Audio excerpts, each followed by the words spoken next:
A very good afternoon to you all. Thank you for joining us for the UBC Lunchtime News this 31st day of August 2024. My name is Wadulo Arnold and I'm going to be giving you the Lunchtime News for 30 minutes straight. So without further ado, let's get straight into the bulletin. In our top story today, the Chief of Defense Forces, General Muhoozi Kainerugaba, praised the Minister of Defense and Veteran Affairs, Jacob Oboth, describing him as determined, patriotic, and intelligent.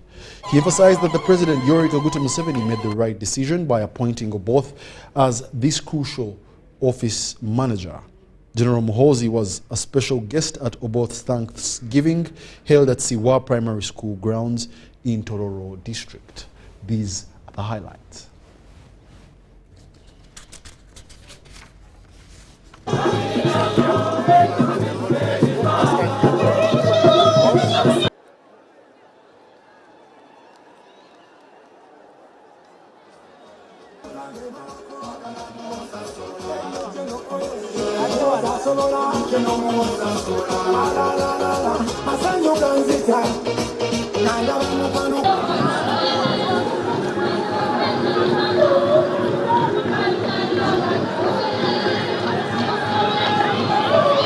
Showed us today, Honorable Wadulo.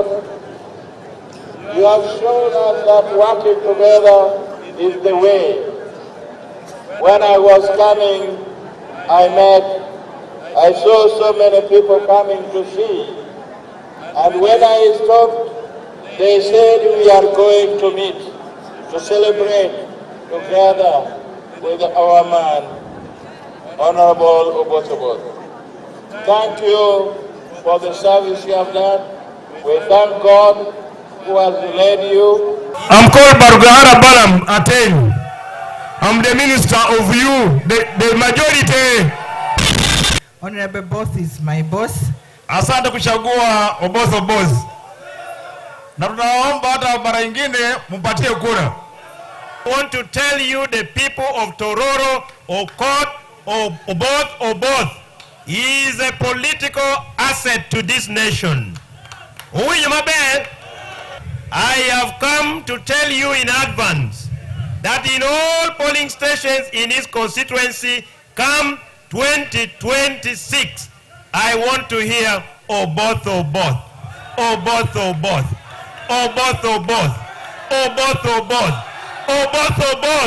I want to thank God for the opportunity to serve as the Minister of Defense. I thank God for President Museveni in finding me suitable for that position. Honorable Minister, in the few months we have worked together, I have seen your commitment to the defense of our nation. I applaud you for that. I also applaud you for your flexibility and accommodating methods of work. That is something that is very important and will help us with our work. Senior officers, district leaders, ladies and gentlemen, good afternoon.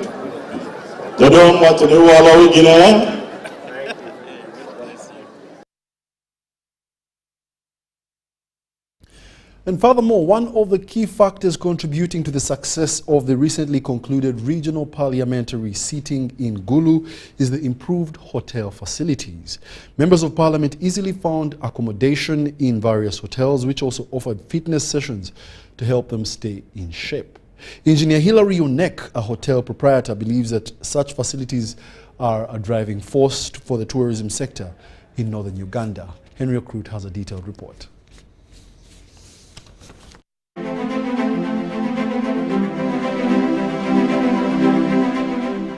Its elevation to a city status was not by accident. 1st July 2020, Arua City, Gulu City. Right Honorable Speaker, Kamgopa Mena Nasio, woman MP Budaka, I vote yes. At the time of its creation, Gulu, then a municipality, qualified.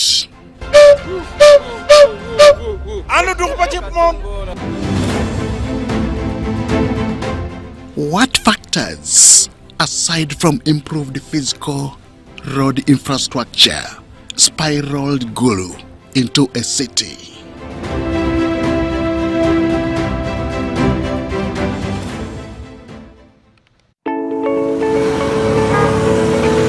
Early morning on a typical working day, Aiden Road in the Gulu city of Acholi sub-region in northern Uganda is getting busy.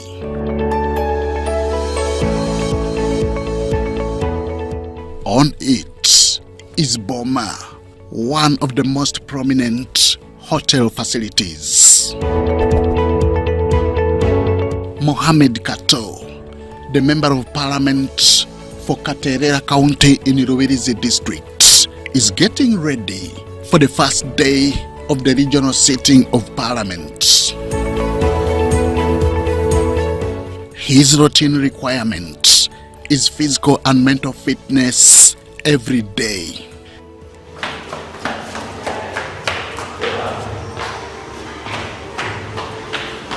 This makes the gym and aerobic center his first area of stop.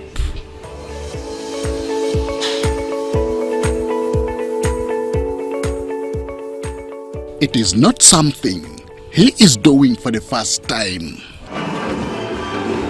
I do this exercise routine in a week. I do almost 4 times in order to keep my body fit and healthy, especially in the heart and muscles.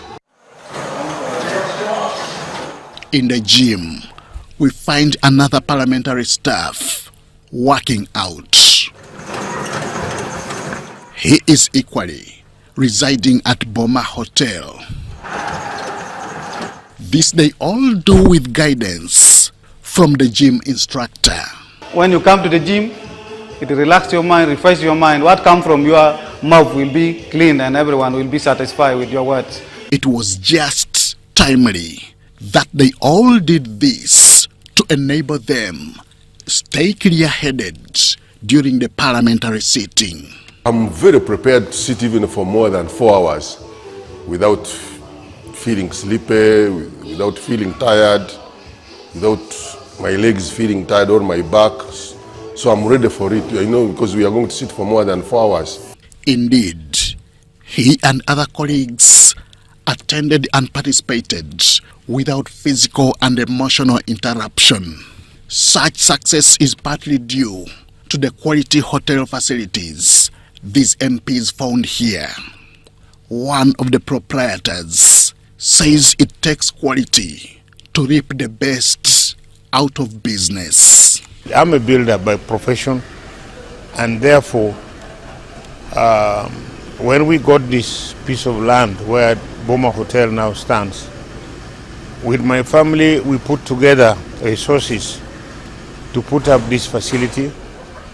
It took us gradually for very long, from 1999 when we moved on up to 2011 when we completed.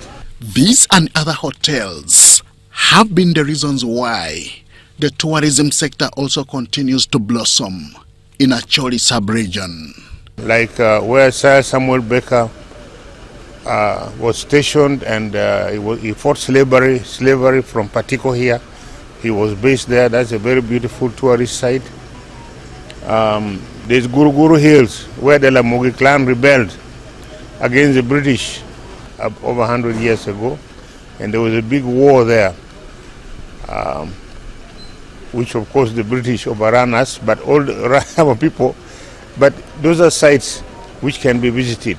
It is just enough to conclude that hotel business in Gulu is meeting the expectations of its clients. Of course, Boma Hotel has contributed heavily to the recognition of Gulu as a regional headquarters, because most conferences started coming here. Other hotels like Acholi Inn, Churchill came later. Acholi Inn was the oldest hotel here, but also it had its share of the difficult period, and I'm glad the owner also made sure that it is now rehabilitated and expanded to that level, befitting level. With this, One's memory would not be wrong to recount that Gulu becoming a city was not just the end of the roads, but the beginning of the highway. Henry Okrut, UBC.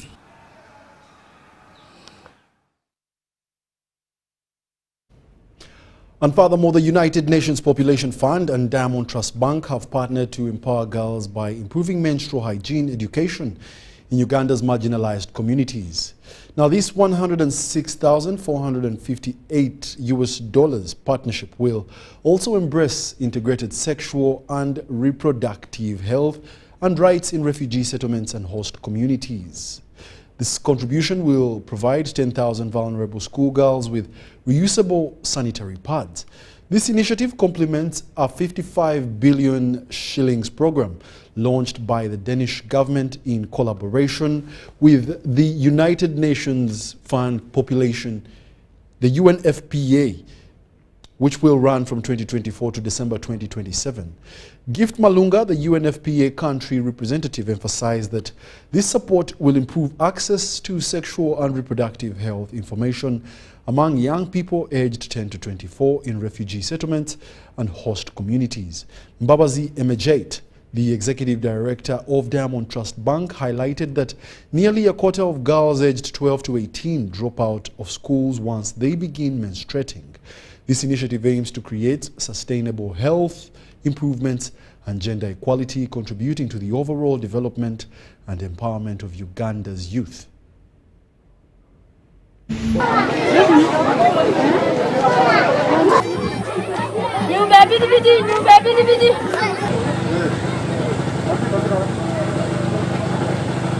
confident, and if you do not have a confident girl, it's very hard to move on in life. So these things are very important for us as Diamond.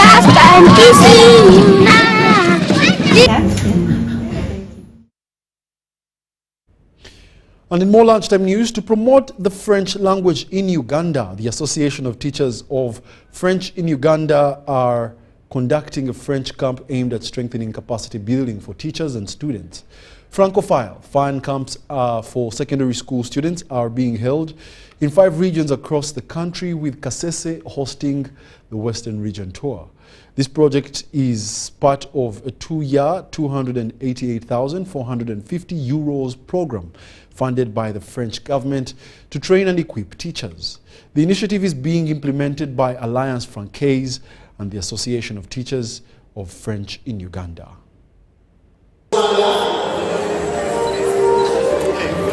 We've been here in this Kalfu camp, the way we call it, the Kalfu camp in French, Camp Ludique Francophile, Uganda.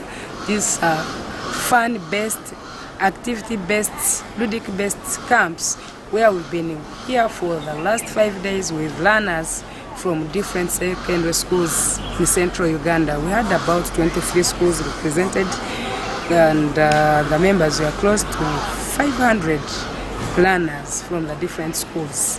And we had a series of activities whereby we are trying to expose to learners to learning a language in a context, in the Ugandan context, but also outside classroom, because these learners in their schools, the only person they know who speaks French is their teacher.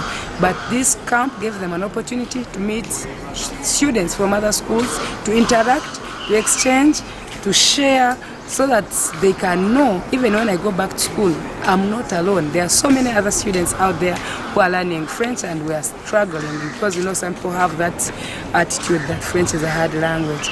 So our students, we taught them how to use French in their daily activities, how to improve French in their daily activities, in games, in their cooking, in whatever they are doing, in sports, whatever they are doing, because we observed you cannot only learn French when you're just in classroom. You have to create more time for these people, because the classroom time is always so limited. So we had to create this extra time, this 1 week, to come and facilitate them, to come and enable them improve their French.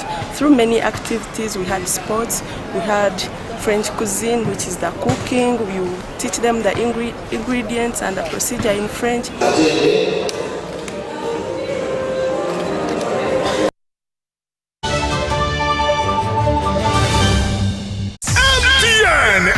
Busaku Papapatetua Busonga Kati nukuwa mukaganga satunu mwezi guno gwa munana jangu kudamsu wota kuragime grounds tunyumirwe ngokuyingira jinja kube emitwalo ebiri naye tiketi wogigulira ku MTN Momo ogifuna ku mutwalo gumu ye ya VIP ya mitwalo 3 kati nonyiga *165*2 oba kozesa Momo app wegulire tiketi yo ku MTN Momo ku bei rahisi tosubwa abayimbi bonna ab'e Kampala n'ab'e Busoga papapatene tegekeddwa Douglas Rwanga ne kutusibwako MTN. Together we're unstoppable. Uganda, are you ready to kick things up to the next level? The Uganda National Lottery brings you Sports Stake 10. Predict the results of 10 football games and win big. With tickets at only 500 shillings, join the fun and make your predictions count with Sports Stake 10. Sports Stake 10, your ticket to football glory. Uganda National Lottery. Dream, play, win.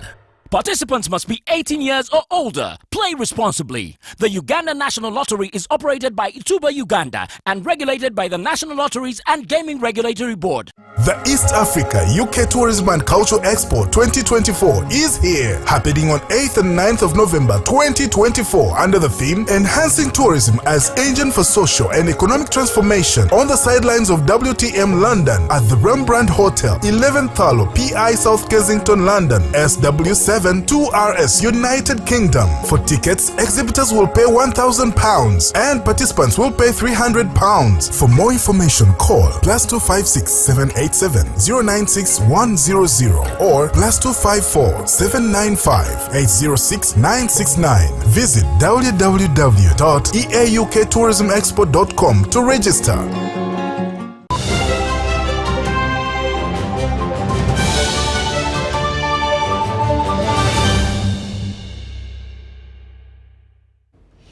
Welcome back. And now on the international scene, Ukraine Defense Minister Rustem Umerov visited the Pentagon on Friday to update the U.S. Defense Secretary on Ukraine's incursion across the Russian border.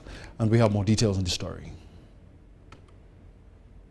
Welcome back to the Pentagon. Secretary of Defense Lloyd Austin and Ukrainian Defense Minister Rustem Umerov discussing the recent uptick in Russian aerial assaults in Ukraine and the ongoing Ukrainian military incursion into the Russian border region of Kursk. Are there still restrictions on Ukrainian weapons provided by the United States? Ukrainians can use U.S.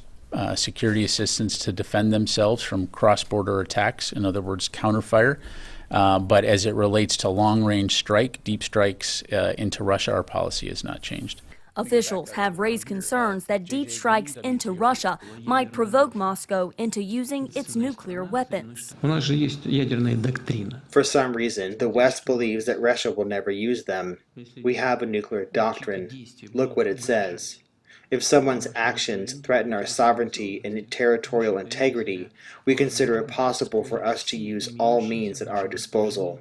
If they've occupied part of Russia and Russia hasn't nuked them yet, Russia's not going to nuke them. This fear of escalation is paralyzing us, and it has to stop.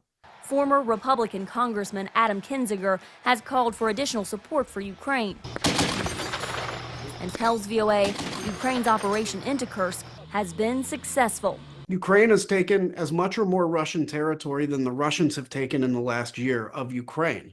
You know, Russians have already lost more men than the United States lost in World War II. And they have nothing to show for it.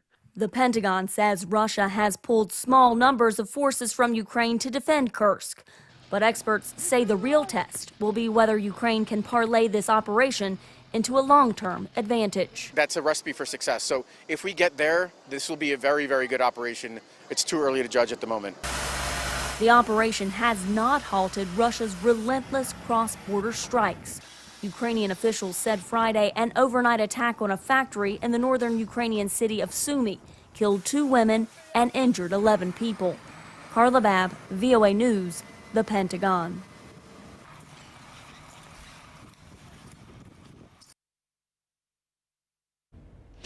The U.S. conducts drone strikes in Somalia to protect civilians from terrorists. Groups such as the Al-Shabaab terrorize communities and entire regions, systematically targeting, killing and harming scores of civilians. We have a detailed report on this profile.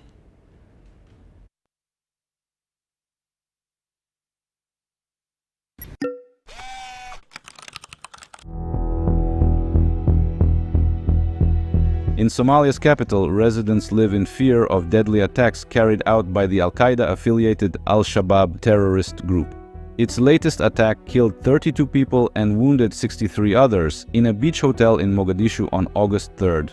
But African Stream, a popular online publication, distorted the US role in combating Al-Shabaab in Somalia. The outlet is founded by Ahmed Kabalo, a former contributor of the Iranian state-owned Press TV. In a recent post on X, the African Stream shared a collage showing former American presidents George W. Bush, Republican, and Barack Obama, Democrat, with a caption reading, "US bipartisan bombing of Somalia." In the caption, African Stream said that for Africa, there is no difference which of the two contenders, Republican Donald Trump or Democrat Kamala Harris, wins the 2024 presidential election in the US. It is now a bipartisan tradition for each new US president, whether Republican or Democrat, to rain drone bombs down on the East African country in which millions of civilians are simply struggling to survive. That is false. The US conducts drone strikes in Somalia to protect civilians from terrorists. Groups like Al-Shabaab terrorize communities and entire regions, systematically targeting, killing, and harming scores of civilians. Created in 2006, Al-Shabaab, whose financing is linked to Iran, has since become one of the most brutal and predatory terrorist organizations on the African continent. It has killed thousands in Somalia. Al-Shabaab has also conducted multiple high-profile terrorist attacks in Kenya and Uganda. US African Command, known as AFRICOM, operates in Somalia at the request from the nation's government and in support of Somali National Army fight against Al-Shabaab. One drone strike in 2014 killed the group's leader, Ahmed Godane. Since 2020, after a series of accusations of civilian casualties, the US implemented strict transparency and accountability policy for its military operations, including in Africa. Anyone could report civilian casualties using a public form provided on the Pentagon's website. Those reports are thoroughly investigated and published in AFRICOM's quarterly civilian harm report. Since 2020, AFRICOM said its drone attacks killed 3 civilians and injured 11 others in Somalia. Most importantly, the US does not intentionally target civilians. Contrary to the African Stream's claim, the US takes measures to avoid causing harm and protect the civilian population.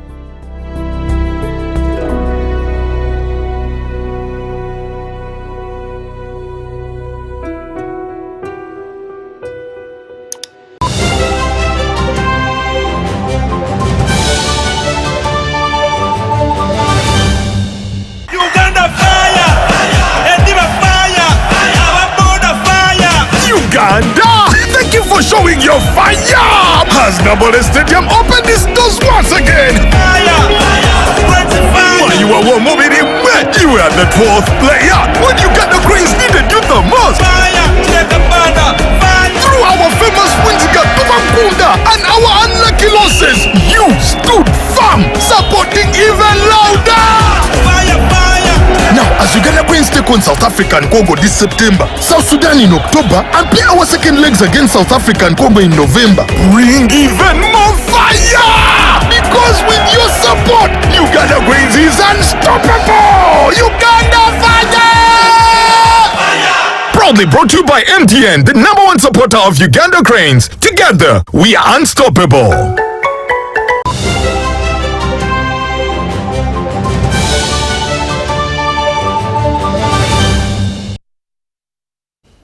You're still watching the Lunchtime News here, broadcasting live from Nile Avenue. Now, in the world of sports, a Uganda Cranes select side has been a Northern Uganda select side 4-0 at Apak Boma grounds. Such a game is one of the arrangements by the Federation of the Uganda Football Associations to take football to its grassroots. We celebrate our nation. Apache Bomber grounds have been filled to capacity as a select Uganda Crane side played a select Northern Ugandan team. Team Mameo inspection Bedo. Goals by Henry Kitegenyi, Ivan Ahimbisibwe, Joseph Akandanoho and Moses Aliro secured the victory for the Cranes that was under the stewardship of coach Sam Simbwa. The boys have played well under instructions, they have followed the instructions, and I wanted us to win and at the same time play good football. I think we have done the both. We have played well and we have won the game. So it's a statement to Kitara FC. They should head for fire because we have seen almost everybody played very well. The Uganda Cranes select side now focuses on the FUFA Super 8 third place engagement, in which it plays Kitara Football Club on Sunday at the MTN Filippo Mondi Stadium in Lugogo.